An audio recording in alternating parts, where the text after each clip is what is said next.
Hello, hello, hello. What's all this? We'll have no trouble here. This is a local podcast for local people. Sorry, I couldn't resist doing that, giving you a little precursor clue to what we're going to be talking about on the Comedy Slab this week. This is the Comedy Slab podcast. I'm Shane O'Connor.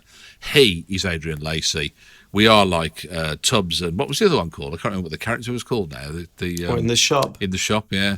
Tubbs was the one with the was it an elastic band or sellotape on the nose? But I'm sure we'll come to that a little bit later. A bit like a piglet. Very much like a piglet, actually, including the teatage. But again, stop it. More of that. I can't believe I've just hopefully said... not. No, hopefully no more of that. We'll have no more of that. This is a local podcast. What's that, 40 seconds in and I got the word teatage in? That's not bad, is it, really? Well, twice. Yeah? Okay. First minute. It is the Comedy Slab podcast or the Comedy Pad Slobcast, depending on which you... The Slobcast. Which way you want to say it. We love comedy. We do. I mean, I know some weeks you'll probably listen to this and think, no, they don't. But we do. And we don't like every comedy, obviously, but we try as many as we can. We sample them. We'll get a comedy programme on the Slab, be it TV or radio or online, or if there's any other genres, I'm sure we'll find them and whack them on the Slab as well. We'll play a couple of clips between now and the end of the podcast, and we'll also give you some indication of what we thought of it by giving it each a mark out of 5, getting a grand total out of 10.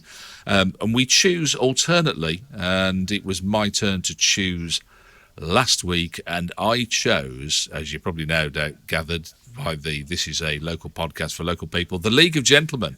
Of course, the spin-off, this is the TV series, the spin-off from the radio series On the Town with The League of Gentlemen. We're going to have a listen and a squint at that as we go through the podcast this time round. But before we do that, comedy news. I hope you're not going to expect me to remember what the comedy news is. Well, I did say to you about the fact that the Go On show. Oh, yeah. Well, it started 70 years ago, the Goon Show. Just mad, isn't it?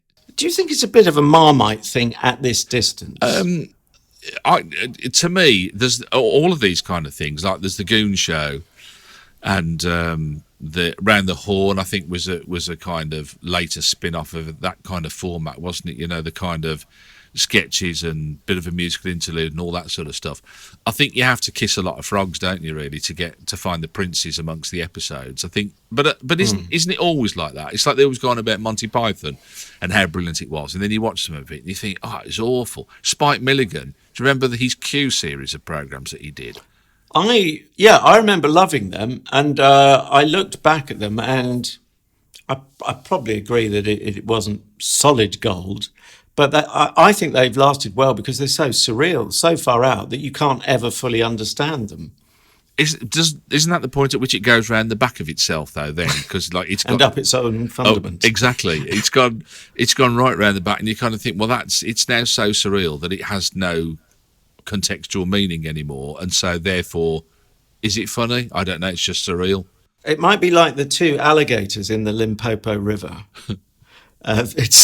He's laughing already. And one says to the other, is your Limpopo as well? Oh, you're writing your own gags now. No, it's a sort of steamy, sultry afternoon.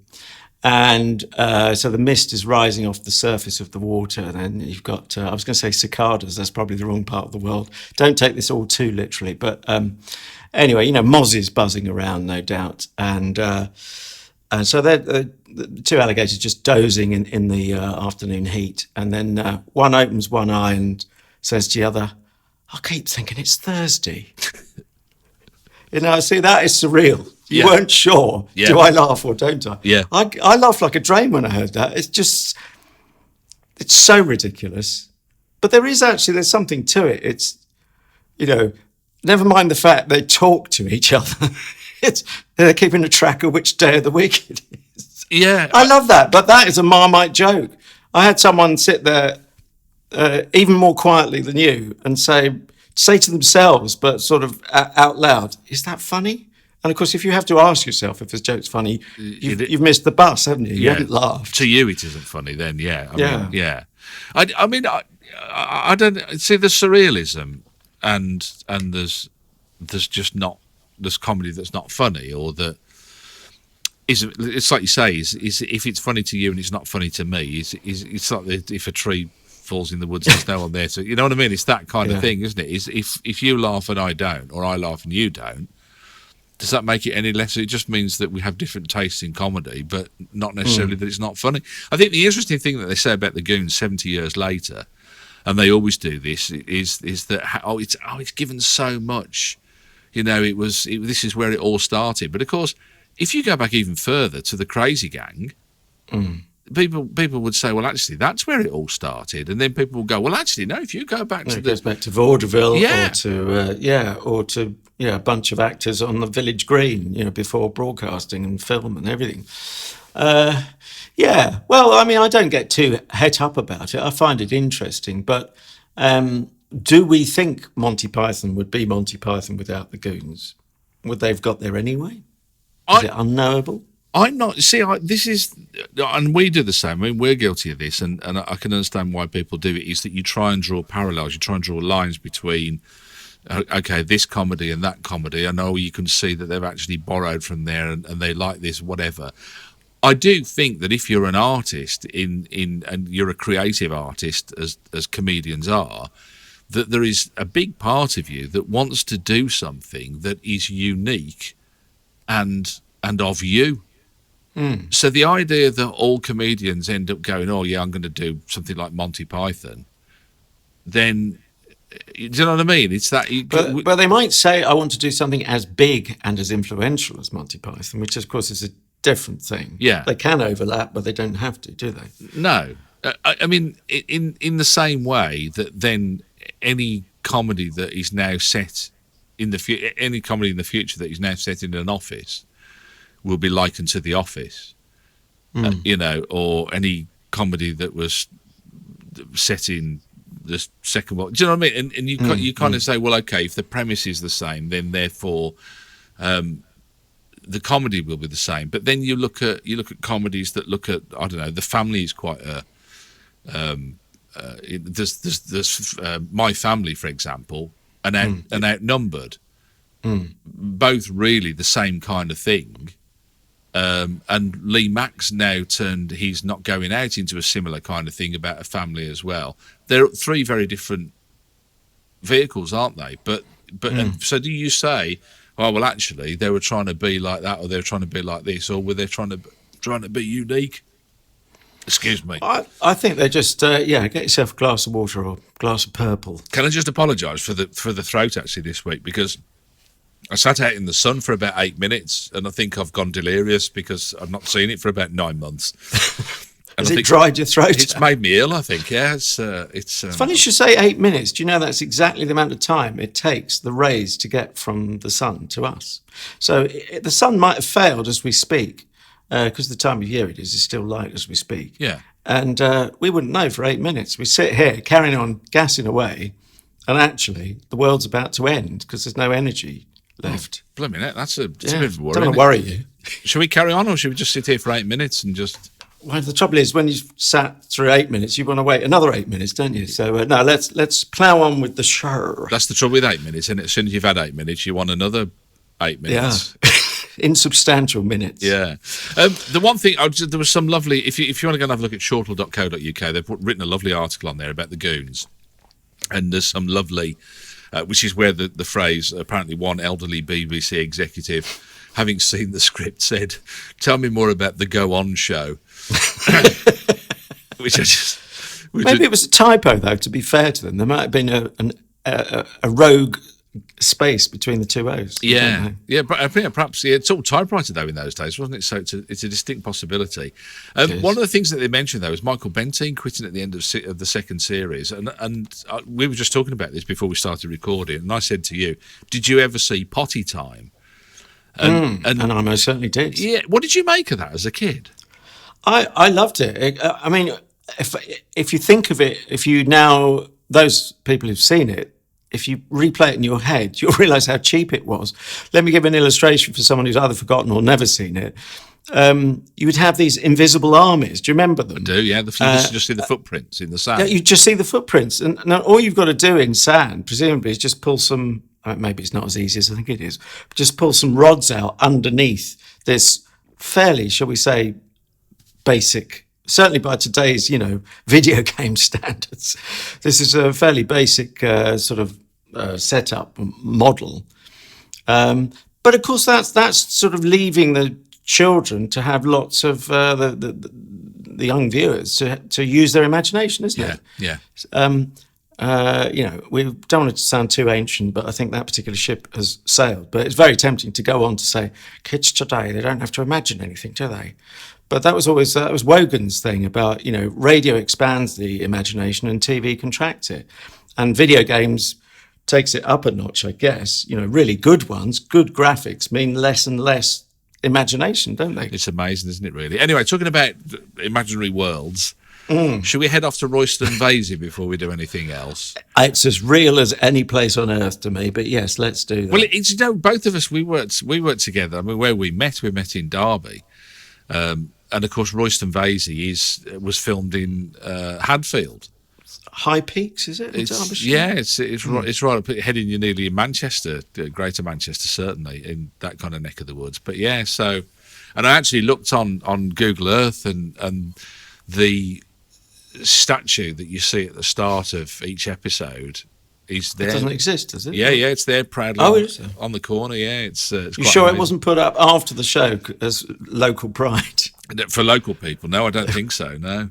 Well, we should say we were on a local radio station for local listeners. That's if anyone was listening. For local people, yes, we were. Yeah. So before we, because you this is the thing you like to do now. You don't have to do it as it's your week, darling. No, I don't mind. It's a sacrifice, small price to pay, just to stop you moaning at me. So work though. No, I think it's a valid point actually. So setting it up last week, did you heart sink or did your heart sing? Well, the latter, happily, which gives away too much. Although there's always the question, going back to it, is it as good as we remember it? And it is some years since I saw it. So, yes, I was eager to give it another go because, as I may have mentioned, people might have heard the previous episode. What would that be? 148, tail end of last week's show, in effect. I might have mentioned the fact I had the DVDs, which is always a measure, unless it's an unwanted Christmas gift, which it wasn't. It was certainly either a wanted gift from myself or to me from someone else. But so that's a measure of enjoying the show, yeah. Although equally, I have to just let people know that he does tend to have the DVD bought for him or buy it himself and watch one episode and then just not bother with the rest of it. No. I was a multilateralist in those days. I used to watch more than one episode, shockingly. Oh, right. But I had more time left in my life. That is quite shocking, isn't it? It is. I'm shocked. So before we get some thoughts from you in the form of a headline, should we have our first clip? Yes. And I thought, again, I've taken it quite near the top, but the episode that we're actually looking at is episode 5 of series 1. And it's entitled "Love Comes to Royston Vasey," and the theme of the whole thing is about a wedding that's taking place and the various ways that all the different characters interact with this wedding. So in our first clip, we cut to the room, which is quite obviously where the wedding reception is going to be taking place, and we see this young guy sat there on a small stage, tuning up his guitar. And he's accosted by a guy that if you're a big fan, you'll know as Les McQueen, who was the guitarist with the now defunct pop group Creme Brulee. I bought my start off Mitch Murray. Used to write songs for Paper Lace. He says to me, "Les, I want 300 sheets for that, but you can have it for 250, because he knew me like. Right good sense of humour." Did he tell you? No, mate. Just weddings, birthdays, bar mitzvahs. Oh, yeah. Outfit I were with, Creme Brulee, did quite a bit of telly. Did Magpie. Kate Bush were on. Week before us. Do you know what ruined everything? Punk rock. What was all that about? Craftsmanship, ballads, all went out the window. Do you write your own stuff? It's a covers band. Oh, yeah. When I was on tour with Peter Skellen, he said to me, "Les, you've been around 5 years back, you'd have been away." Timing was wrong as all. There's a lot of luck in this business. Yeah, I did the right thing, getting out when I did. Do you want to hear some of my stuff? Listen, mate, I've got to get on, so... Oh, yeah. Can I have a word, boss? Yeah. What is it, Maynard? Ray's not turned up. What, again? Well, we'll have to do with that rhythm guitar tonight, all right. Hey, it's fate, is that? What is? Well, I play rhythm guitar. I don't think so. No, go on, you can't do Sympathy for the Devil without rhythm guitar. Look, we can do it on the keyboards now, all right? Well, it's not the same, is it? Go on, give us a go on your strat. I'll teach you Voodoo Lady. Look, it's not gonna happen, all right? So you'll be wanting a headline.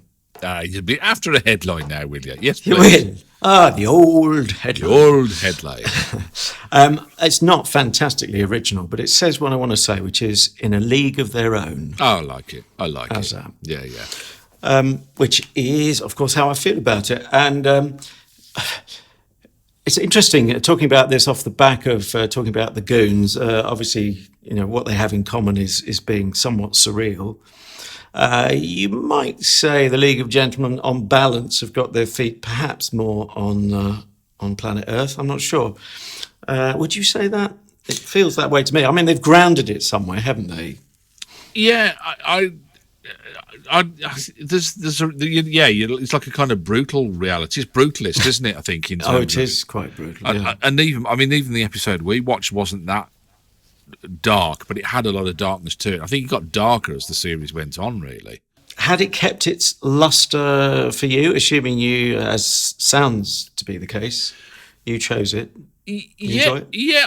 I mean, one of the things, I don't know whether you noticed this as well, and I think it was straight out of the traps. And this, when the reason that I chose the clip that I did from where I did was that up until that point there was an awful lot of physical humour, which in a clip wouldn't obviously is no good if it's a visual kind of gag. Like there was an old woman on the roof of the church, wasn't there, for some reason? I don't know. For no apparent reason. No apparent just a reason. corpse. Yeah, apparently. Yeah. And Mike had put Jeff is the best man, isn't he? He put two inflatable dolls on the back of the car, and there was a big laugh from that kind of thing. And that was the thing that when it's straight out the traps, that really shocked me. I was like, I couldn't get over how much physical comedy and visual comedy was in. Is that something you noticed and that you remembered or not? No, that was less of a shock. I tell you, the big shock for me, unless you want to guess, was laughter. I'd completely forgotten a laughter track. You definitely wouldn't have one these days for this kind of show, would you? Well, apparently, it wasn't a laughter track per se. Well, I suppose it is. Well, so I say that, I'm probably using the wrong term, but I mean, the sound of an audience laughing along. Yeah, but they filmed it and then showed the film to an audience. Yeah, the Beeb do, as they say, they do show things to a real audience, or real time sitting there watching it. Yeah, but I don't think they were making any of it in front of them, were they? Because it's all location, or pretty much struck me as. Yeah, I could be wrong. I think they used to film one or two little sequences in front of a studio audience. Okay. Yeah, how does that work for you? Did you come away thinking, that I could have done without that, or? I could now, but it's judging the past by today's standards. Once I sort of parked it, and that's decided obviously that's how it is. I was fine with it, but it stuck out like a sore thumb initially. The first laughter, I thought, I've got no recollection of that being the case. But in those days, you wouldn't think to put a show out without laughter on it of some form. Not normally. The other thing that I'd never really thought about and kind of taken it on face value, and then all of a sudden I kind of thought, sitting down to slab it, as we say, made me think, actually, this is quite a clever amalgamation of a sketch show and almost like with a sitcom narrative. So you've kind of got a loose theme and a story running through, but then they can step outside that, like with the two they're probably my least favourite characters of the League of Gentlemen, but the two youths in the cinema. Oh yeah, not enjoying an art house film. Yeah, had really nothing to do with the main storyline, but you were able to. It didn't really matter, did it? No, because it's in the same place, Royston Vasey. Yeah, yeah. It occurred to me that it felt very sketchy, and then I thought, well, these days if you had a sitcom, I was going to say a studio sitcom, but we've just discussed how this wasn't. But if you had a studio sitcom these days, I guess the scenes would be shorter than perhaps in the past. Maybe, arguably, our attention spans are shorter. Yeah. I don't know. That might just be a hunch rather than something that you could scientifically prove. There was a scene in there that it's an older guy, and they're not recurring or main characters, but this older guy at the reception, and they're relatives of the people getting married, and the lad's in a wheelchair. And the older guy, he's kind of just trying to talk to him, but he's just kind of his own prejudices are clouding his judgment of the things that he says to this lad, and it's just getting worse and worse for him, and he just keeps digging and digging and digging. And I think it was quite a funny scene, wasn't it? But yes. Funny but borderline painful. I mean, or the pain was funny. Yeah. If you don't find pain at all funny, then probably not the show for you, I would say. And then he ends up talking about him and his girlfriend having a baby, but you wouldn't have to keep it. And but you could, but you wouldn't have to. And you just and think, he's kind of kicking himself, and getting it wrong. And do you know what? All I could think of, and I just wondered, and I don't know the answer to it, and maybe you do, I don't know, but I thought, if they were sitting down to write it now, if they were sitting down to perform it now, would that sketch have been cut? Or would they even dare think it? That's the thing. Yeah. I don't know. I mean, because the guy in the wheelchair is also apparently he's got Asian roots, or maybe mixed race, Asian on one side. I don't know. Very handsome chap, and very patient, putting up with sitting there sort of while all these faux pas, foot in mouth. That makes it even more funny, doesn't it? Is that he's not in the slightest bit offended, because you can see he's quite obviously come across this before, and he doesn't shock or offend him or bother him. If it's just an irritant, isn't it? More than anything, he's not interested in that, and that kind of deepens the other guy's sense of embarrassment, because he's really trying to impress him that he's not who he thinks he is, but he quite obviously knows that he is. Oh, and by the way, we haven't mentioned the fact he's a knight in armour. He's in fancy dress. Oh, because they're all in fancy. It's a fancy dress wedding, isn't it? Yeah. It's just kind of just another layer of complexity and humour. Would they have written it now, do you think? I don't have the definitive answer. That's an imponderable. I think brave comics. I think if you were starting out, it's less likely you would. If you had some clout and some momentum behind you, then you would take more risks. I mean, I'm afraid that is how it is. That's how the world is, isn't it? You can say it's unfair that the people at the top of showbiz get more resources and more money and all of that, but that's how it is. So and also, yeah, if you've got 10 years behind you of hit shows, assuming you're still perceived to be on the rise, your star is still in the ascendant, then I think you could take more risks. I then ended up, and this is the problem, is that you kind of, with the same theme, you then think, well, okay, with the issues around what you can and can't say about transgenderism, you've then got Barbara, the cab driver, who runs Bab's Cabs, which I loved. Actually, I didn't realise in the credits. Her character name is Barbara Dixon, which will mean something to two Ronnie's fans. Exactly, yeah. And Alice Gentleman, Barbara Dixon. But so this is she's had part of a sex change. I think, if my memory serves me correctly. But talks like that. You're all right. I've got to get in the cab, and that was the gag. And I kind of think now.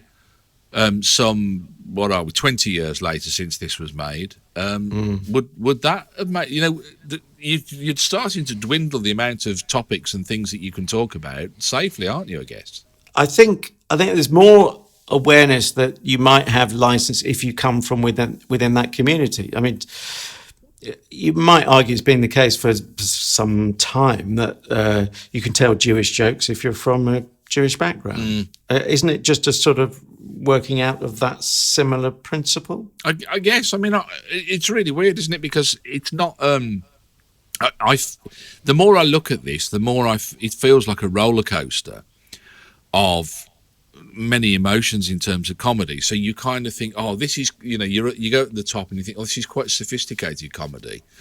and then all of a sudden you're on the downward slope and you hit the bottom where they're doing the gag 3 lighters for £1, and the guy gives the guy on the street 3 lighters and he gives him £1 back. It's like some of it is very sophisticated, and then other of it is very base humour, isn't it? You know, this with Babs Cabs where Benjamin, there's a mix up between the two of them, and he thinks that, you know, he says, "Oh, I want to go all the way. I want to go very far, or whatever." And they thinks it's a romantic liaison, when in actual fact he just wants to go to the railway station. And so it's a real balancing act, isn't it? But it all kind of somehow it all kind of meshes together well. I think so. I think again it's the geographical basis of it that holds it together. Do you think? I think so, because you know, to coming back to the young guys in the cinema who don't really want to watch a French art house movie or whatever it is, they've gone in there by mistake. Well, where does that story come from? Well, the only thing it has in common with the other things is it's still in Royston Vasey. You see an exterior shot, geography shot, as it's called in some parts of the TV forest. So we know where we are, and we are in Royston Vasey. We're outside the cinema, and they go in. And but apart from that, thematically, and we come back there as well. So there's a bit of a strand going on. But other than that, you know, what's it got to do with Babs Cabs or the wedding? In terms of the characters, do you think too many characters just right? I mean, it seems to be that the thread of it all is quite easy to follow because of the narrative. And they managed, as I say, to throw in characters that are kind of on the periphery, or that you'll only see once as well, don't they? Yeah. Well, I mean, strong performances, and it doesn't feel like there's an awful lot of fat in the script, so it's well script edited. Let's give a mention for the artistes. It's pronounced Gatiss, isn't it? Mark Gatiss. Mark Gatiss, yeah. Yeah. So, and Steve Pemberton and Reece Shearsmith. Now, those last two, I don't know if you know what Mark's up to, but the last two are obviously involved in Inside Number 9, which we've slabbed one edition of previously. And then the thing that gave it away to me last week was that you said there were 4 people involved in this show, but only 3 appear in front of camera. And there was Jeremy Dyson, who never appeared in front of camera, which I always found that he was almost more intriguing by virtue of not being there. Although I thought I saw him in this episode. Well, he might do cameos, Hitchcock-like. Did you think it was a walk-on part, or? I can't. In fact, I think wasn't he the? Or is it him doing the jester? Doing the at the wedding, the best man speech? No, I think he was the guy with the lighters, and he was on the guy on the street with the lighters. Right, okay.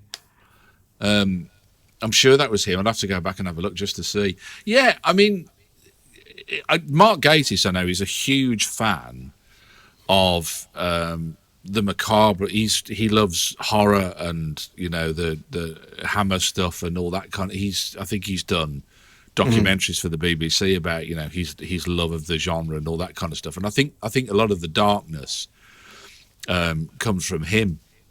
But I watched on the great thing about it is they swap around who they write with, right? And on YouTube, and I think it's off the you probably know this. You got the DVD as one of the extras. There is they film themselves writing the stuff. Oh right, nice one. I don't remember that, but then it has been some years since I visited it. It is. It's fascinating to watch, and like it's fascinating and frustrating in equal measure, because there's just like it seems like minutes and minutes of them just like sort of sitting there, just silently like staring and just thinking. That you can see their mind is travelling at like 150 mile an hour, trying to think of, and because you know it's like when there's 2 of you writing, you're trying to beat the other one to the. You know, you want to think of something funny first. I was just going to say that, but I'm sure you're aware of this, and it must presumably be where they get the name from. There's a movie from 1960, The League of Gentlemen. I assume that was the inspiration for their name. Shall we head off for another clip and have another listen, get back to the wedding? I think it's well timed to do that. Because that is the theme that runs through it. And as with every good wedding, there always comes a time when they have the speeches and the best man's speech. But because this is the League of Gentlemen, it becomes very dark very quickly. No. As if you were tweeting it, you'd say that got out of hand quite quickly, didn't it, that one? And after reminiscing about their school days together, Jeff moves on to his and Mike's work life. Anyway, we left St Mark's at the same time, started work for the same company, same office for a while, up to our old tricks. Tell him about the Till time Mike was quickly headhunted. Yeah, and I've watched him. From that same little office, rise and rise through the ranks to the position he holds today, my boss. Who would have thought that stuck-up little boy would one day be ticking me off for not sending them faxes that night? I can't believe it. You know, you work your fingers to the bone and... Anyway, I'm getting off the point. It's about this time we're sharing the same little office that Mike is screwing my wife-to-be, Katie! You're right, sure you're not part of this story yet.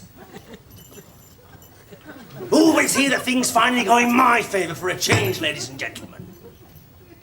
Because in '87, both our mums got really ill roughly the same time. Mine, thank God she got better, but yours died, didn't she, Mike? Did she? Yeah, your mum died and mine didn't. I won that. At least I won the mums. Yeah, it doesn't get much darker than that. I won the mums. I don't know about you, but I find an incredible liberation generally dealing with fictional stuff, or stuff you hope's pretty much fictional, but you never really know, do you? But that you know, no mums were hurt in the making of that script, were they? No. And so you can laugh like a drain. And that is what I generally find so therapeutic about comedy at its best. And I think this is amongst the best. I mean, I fully understand if someone took great exception to it, or, you know, I'd just say, well, you don't have to watch it, is ultimately the thing. I don't think Mary Whitehouse quite understood that there was a choice involved in watching these shows. No, I mean, I saw somebody tweet today, and I thought it was quite interesting. They said if Mary Whitehouse was alive today, she'd be writing for The Guardian and she'd be a Twitter influencer, which, you know, you kind of think, yeah, it's fair comment, really. I just, you know, we started off talking about the Goons and about people following the Goons and about how the Goons influenced other people. And when I look at this, and I don't know whether you can come up with an answer for this one, because I certainly couldn't. You couldn't say about the League of Gentlemen, oh yes, it's very much like anything really. I couldn't come up with an answer at all. There's nothing that has the kind of feel and the strands and the part sitcom, part sketch show. Device. Yeah, all you could do is talk about the constituent parts, and you can obviously say, as you have done, about Mark Gatiss' love of the macabre and whatever, and you can say, well, I can see that comes from there. I mean, you know, there is the old phrase, nothing new under the sun, but it's certainly, even now to me, yeah, it feels fresh in that it has drawn uniquely on a mix of influences. Yeah. There's no artist on earth who would, well, they'd have to be very arrogant to say, I'm not inspired by anyone. You probably find that their outpourings would not inspire anyone if they're really saying, if they're so arrogant to think that they don't owe anything to anyone. I mean, you don't really hear that. But it does make me think of early Bono, though, and I speak as a U2 fan. He did try that, but he was only in his late teens where he said, we're not influenced by anyone. But that's hype, and that was him just making a splash. Yeah. And that probably was coming from a very arrogant place, knowing him. But he wouldn't say that now, and he hasn't said that for years. And they talked about their influences. So, yeah, nothing exists in a vacuum, does it? No. Yeah, I mean, the other thing that we talk about the writing. When the writing is, as you say, there's not much fat on the bone, is there, with the script? But the other thing that, of course, and I think you touched on it slightly earlier on, is that, and what we now know, having watched things like Inside Number 9, is not only is the writing excellent, but they're also great character actors as well. All three of them, aren't they? They kind of bring so much to the party, and even to the point where Mark Gatiss had a role in Julia Davis's Nighty Night. All of the characters that they drew, you think they're so diverse and different from each one that they've done previously, that you've kind of forget who's doing what, don't you, behind the characters?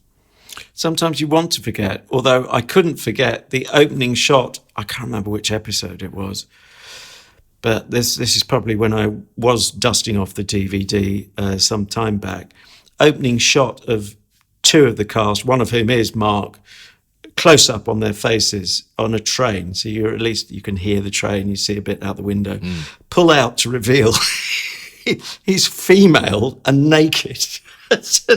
And I can't begin to tell you, it probably would contravene iTunes and other podcasting regulations about what you said. But he's just sitting there completely, or she is sitting there nonchalantly. What's wrong with being naked on a train?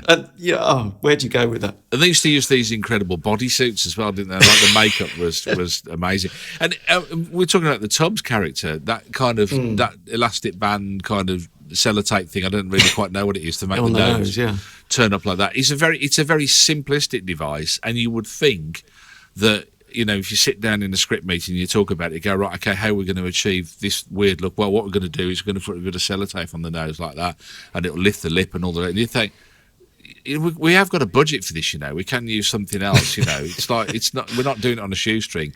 Yeah. But it works, doesn't it? You don't kind of go, oh, well, that ruined it for me because that's ridiculous. It just, you kind of, they make you believe in, I don't know how they do it, but they make you believe in the characters, no matter how outlandish, how ridiculous, how bizarre or macabre they are. You still go with it. You still believe in them. I don't know. Must be ultimately that they believe in it the moment they're in the role. It's not they're playing a role; they are that character. That's the difference between someone trying to act and someone acting, I guess. Did you have anything? Did you hear any of the On the Town with the League of Gentlemen on Radio 4 or not? No, I didn't. And not that I can remember. I'm just trying to dust off an old memory. It might just have been of all things, sitting on a Virgin train heading south from the Midlands, completely naked. Completely naked, of course. Yeah. And in my female Adrienne persona. Yeah, thinking, I wish we'd hurry up and get in a tunnel so I can so I can really relax. I've got a feeling that's the one and only time I might have heard it. And just to complete the picture, Ken Bruce, I believe, your mate, who you are bound to impersonate now, you are contractually bound. And if you don't do it, I will think much less of you. But he introduced the shows, I think. All I can say is Popmaster. I'm sure you can say more than that. Anyway, yes. No, so what did you think? Is that how you came to them first? The reason I mentioned that is I can't really. I have, and I've got it. I had it on. In fact, I've still got it on CD somewhere. You know, the official when they released the CD version of it. The only thing I remember is that it wasn't called Royston Vasey then. The town was called Spent. Right. And so some of the things weren't fully formed as they were in the TV series. But my point was that you kind of feel that it didn't suffer from the transition. It was only bettered and it only improved. Oh, actually, no.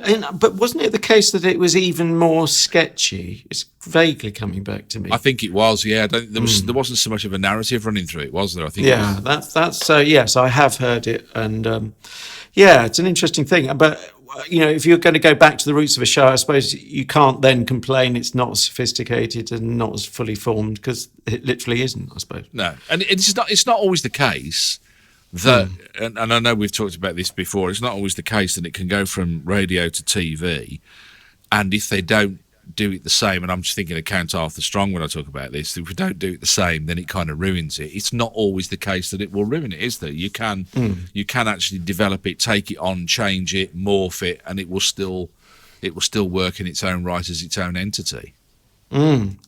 Just by the by, I've just read that Mark Gatiss script edited the first series of Little Britain, and that takes us back to sketches again with a sort of overarching theme, I suppose. So yeah, that's a natural read across, don't you think? Yeah, absolutely. I just wanted to mention, shout out to Joby Talbot who wrote the music for it.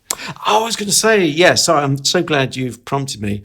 Well, it's like anything. If you enjoy a show, you're enjoying every element of it, pretty much. Or if you really like it, and I was trying to think today. Could I imagine a different music track? Well, you sort of could, but nothing would get under the skin in the way that those slightly haunting, in the jargon, they'd be called dry strings. No reverberation around them.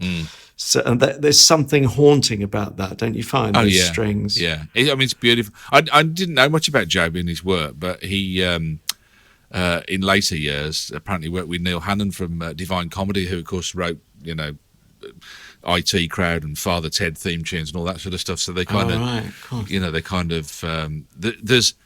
that kind of tie-up, isn't there? The synergy between people who write music for comedy seem to kind of get what they're doing, and but yeah, it's an excellent soundtrack with it as well. But even when it's just there's something which is just a sort of subtle music bed, so-called bed, because it's under everything else, isn't it? It's just ticking along. There's a little triangle and the bass going dum, dum, and I came away singing it inevitably. Well, I didn't want to mention that to you, but before we started recording, you just went and got up to do something, and you actually were singing the theme tune to it as you went. So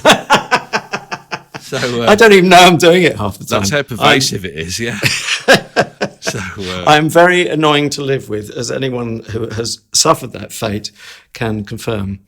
Shall we put some scores on the Royston Vasey? I've got to mention, because not everybody knows this, but it is probably one of the best known did you know facts of the League of Gentlemen is that Royston Vasey is actually the birth name of Chubby Brown, Roy Chubby Brown, the comedian, who actually in one of the later episodes, have you seen the one where he plays the mayor of Royston Vasey? Oh, and on live rolling news, where he said, we can't quote it word for word. Whatever you do, don't swear. And Chubby Brown, in his own inimitable style, doesn't let us down at all. I think it's fair to say.